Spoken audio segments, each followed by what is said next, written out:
కార్తీక దీపం. రుద్రాని వచ్చేసరికి కార్తీక్ బాబుకి పాలు తాగించడానికి సిద్ధమవుతూ ఉంటాడు.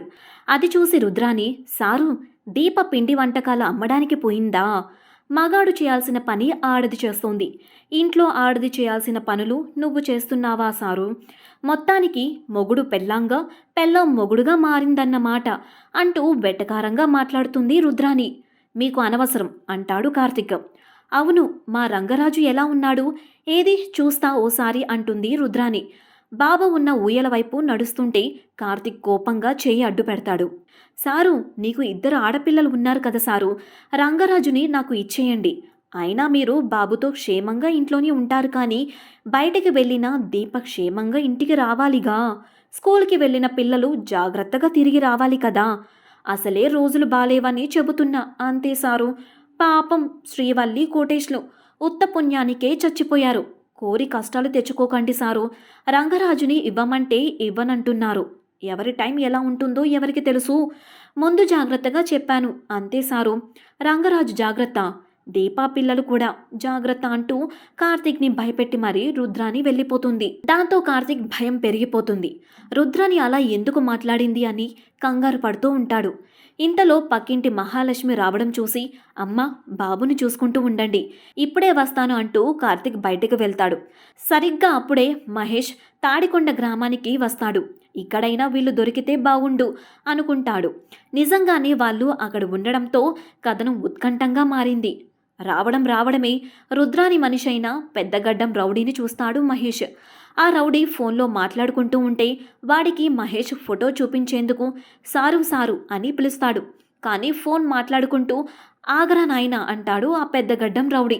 ఇంతలో పిల్లిగడ్డం రౌడీ బైక్ మీద వచ్చి, రేయ్ ఎక్కరా, అక్క వెంటనే మనల్ని స్కూల్కి రమ్మంది అంటాడు. దాంతో మహేష్ ఆగకుండా వాళ్ళు వెళ్ళిపోతారు. ఇక మహేష్ కనిపించిన వాళ్ళందరికీ కార్తీక్ ఫోటో చూపించి ఇతన్ని చూశారా అంటూ వెతుకుతూనే ఉంటాడు. సీన్ కట్ చేస్తే హిమా శౌర్యల దగ్గరకు రుద్రాని లంచ్ బాక్స్ పట్టుకుని వెళ్తుంది. అన్నం కలిపి తినండి తినండి అంటూ తినిపించే ప్రయత్నం చేస్తుంది. బెదిరిస్తూ, అరుస్తూ, ఒకసారి ప్రేమని చూపిస్తూ విచిత్రంగా ప్రవర్తిస్తుంది రుద్రాని. దాంతో పిల్లలు భయపడతారు, విసిరి కొడతారు. కానీ రుద్రాని కోపం చూసి వణికిపోతారు. ఇంతలో కార్తీక్ వచ్చి రుద్రాని అని అరుస్తాడు. దాంతో పిల్లలు కార్తీక్ దగ్గరకు పరుగు తీస్తారు. ఏం భయం లేదమ్మా, నేను ఇప్పుడే వస్తాను, మీరు ఇంటికి వెళ్ళండి అంటూ పిల్లల్ని పంపించేసి, ఇది పద్ధతేనా అంటూ రుద్రానిపై అరుస్తాడు కార్తీక్. ఏమైంది సారు, పిల్లలకి తిండి పెట్టడం కూడా తప్పేనా? అయినా అందులో ఒక పిల్లని నేనే తీసుకోబోతున్నాను కదా సారు అంటుంది రుద్రాని పొగరుగా. దాంతో కార్తీక్ కోపంగా చూస్తాడు. ఏంటి, ఇవ్వను అంటావా? నేనే తీసుకుంటాను కదా. పిల్లలంటే నాకు ఇష్టం కదా సారు, వాళ్ళని నేనేం చెయ్యనుగా. ఇంతకీ దీపమ్మ ఇంటికి వచ్చిందా? ఏంటి రాలేదా? మరి ఎక్కడుందో వెతుక్కోవా అంటుంది వంకరగా. దాంతో కార్తీక్కి మరింత భయం మొదలవుతుంది. నా చెంప మీద చాచి కొట్టింది నీ పెళ్ళం దీప. బలంగా కొట్టిందిలే సారు, వెళ్ళి వెతుక్కో. వస్తా సారు. దీపమ్మని వెతుక్కోవా?